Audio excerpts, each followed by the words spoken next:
শুধুমাত্র শিল্পচর্চা করে টিকে থাকাটা খুবই টাফ। অনেক শিল্পী আছে তাদের হচ্ছে যে একাডেমিক ব্যাকগ্রাউন্ড নেই, বিদেশি কিছু আর্টিস্ট আছে তাদেরকেও আমি ফলো করি। অ্যাওয়ার্ডটা আসলে মূল কথা না, আমি আসলে শিল্পচর্চা করতে চাই। এই পর্যায়ে শিল্পগুরু শফিউদ্দিন আহমেদ অ্যাওয়ার্ড 2025 মোহাম্মদ ফাইজুর রহমান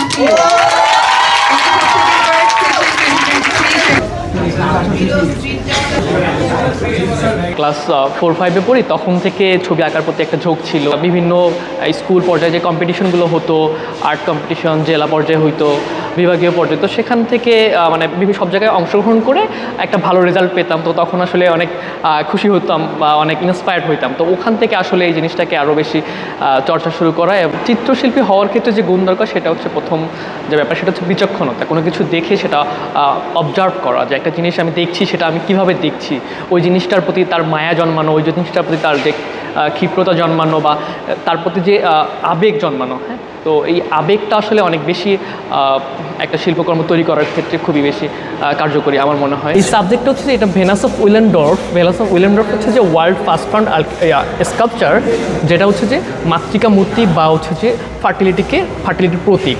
আমরা যে এআই কিংবা হচ্ছে যে আমরা যে প্রযুক্তিগত যে অ্যাডভান্টেজ, সেই প্রযুক্তিগত অ্যাডভান্টেজের লোভ দেখাচ্ছে একটা বাচ্চাকে, দেখায় একটা পলিউটেড ওয়ার্ল্ড দিচ্ছি। This is the message of this work. তো আমি যে লাইনগুলো দিয়েছি, তো এই চড়ুই পাখির যে মুভমেন্টগুলো সেগুলো আমি লাইনের মাধ্যমে আঁকার চেষ্টা করছি। যেহেতু চড়ুই পাখি মিসিং, তাই আমি চড়ুই পাখিকে না এঁকেই তার প্রেজেন্সগুলো বোঝানোর চেষ্টা করছি। যেমন একাডেমিক যে ব্যাকগ্রাউন্ড থাকে অনেকে বিভিন্ন জায়গায়, যেমন আমাদের চারুকলা আছে দেশে, বেশ কিছু চারুকলা প্রায় 6 থেকে 7টা পাবলিক ইউনিভার্সিটি আছে, তো সেখানে শিল্পচর্চা হয়। তো সেখান থেকেও বের হয়ে মানে আমরা প্রপারলি যে গ্রামাটিক্যাল জানা আর কি শিল্পকলার, তো সেটা আসলে আমরা এর মাধ্যম দিয়ে জানতে পারি। এবং এই চারুকলার বাইরেও আসলে অনেক শিল্পী আছে যারা নিজে থেকে শিল্পকর্ম করে এবং তাদের হচ্ছে যে একাডেমিক ব্যাকগ্রাউন্ড নেই। চিত্রশিল্পীর ক্ষেত্রে আসলে বাংলাদেশের প্রেক্ষাপটে টিকে থাকাটা খুবই টাফ।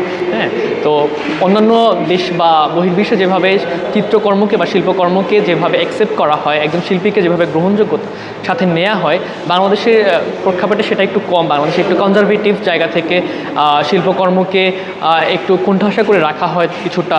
তো দেখা যায় যে সেখান থেকে তারপর হচ্ছে যে বাংলাদেশের আর্ট মার্কেট যেটাকে বলা হয়, তো আর্ট মার্কেট হচ্ছে যে গুটি কয়েক বা কিছু মানুষের মধ্যেই সীমাবদ্ধ থাকে, বা একটা পার্টিকুলার মানুষজন থাকে যারা হচ্ছে যে শিল্প চর্চা করে বা শিল্পীদের প্রমোট করে, শিল্পীদের পেট্রোনাইজ করে। এর মাধ্যমে কিন্তু বাংলাদেশের শিল্পকর্মটা টিকে আছে এবং শিল্পীরা বেঁচে থাকেন। তবে শিল্পীদের এক্ষেত্রে একটু আমি যদি বলি যে অনেক বেশি অবস্টাকল ফেস করতে হয়। যেমন হচ্ছে যে বাংলাদেশ সরকারের পক্ষ থেকে কিংবা আমাদের যে শিল্পকলা, সেখান থেকে যদি শিল্পীদের পেট্রোনাইজ করা হতো, কিংবা এই শিল্পকে এগিয়ে নিয়ে যাওয়ার জন্য শিল্পীদের যদি আরও বেশি স্কোপ তৈরি করে দেওয়া হতো, তাহলে হয়তো শিল্পীরা আরও স্বতঃস্ফূর্তভাবে বেঁচে থাকতে পারতো এবং শিল্পচর্চা করতে পারতো। ছোটোবেলা থেকে যেমন হচ্ছে যে দেখে আসতাম শিল্পচর্চা জয়নুল আবেদিন স্যারের কাজ, কামরুল হাসান স্যারের কাজ, শফিউদ্দিন স্যারের কাজ। এবং এরপরে যখন আমি প্রিন্ট মেকিংয়ে আসলাম, তখন হচ্ছে যে আমার একটা বড় অনুপ্রেরণা হয়ে গেল আমাদের প্রফেসর আনিসুজ্জামান স্যার এবং বাকি অনেক শিক্ষকরা। এছাড়াও বিদেশি কিছু আর্টিস্ট আছে, তাদেরকেও আমি ফলো করি। তো তাদের থেকেও আমি হচ্ছে হয়তো কনসেপচুয়ালি কিছু চিন্তাভাবনা, তাদের যে চিন্তাভাবনা থাকে সেটা থেকে আমি কিছু নেওয়ার চেষ্টা করি। এভাবে আসলে শিল্পচর্চা করা বাংলাদেশের প্রেক্ষাপটে, আসলে এটা আমি বারবার বলতেছি, এটা বাংলাদেশের প্রেক্ষাপটে আসলে শুধুমাত্র শিল্পচর্চা করে বেঁচে থাকাটা কোয়াইট টাফ।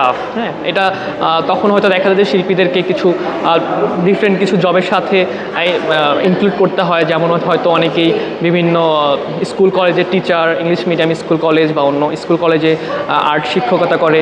তো এর পাশাপাশি শিল্পচর্চা করলে সেক্ষেত্রে হয়তো একটু সুবিধা হয়, কিন্তু শুধুমাত্র শিল্পচর্চা করে টিকে থাকাটা খুবই টাফ।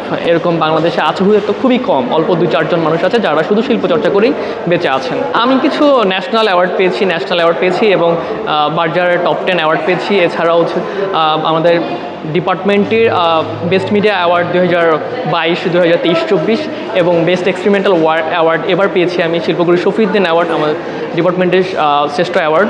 তো এগুলো এরপরে হচ্ছে যে আমার টার্গেট হয়তো থাকবে আরও ন্যাশনাল অ্যাওয়ার্ড এবং ইন্টারন্যাশনাল অ্যাওয়ার্ডটা আসলে মূল কথা না, আমি আসলে শিল্পচর্চা করতে চাই, শিল্পচর্চার সাথে থাকতে চাই।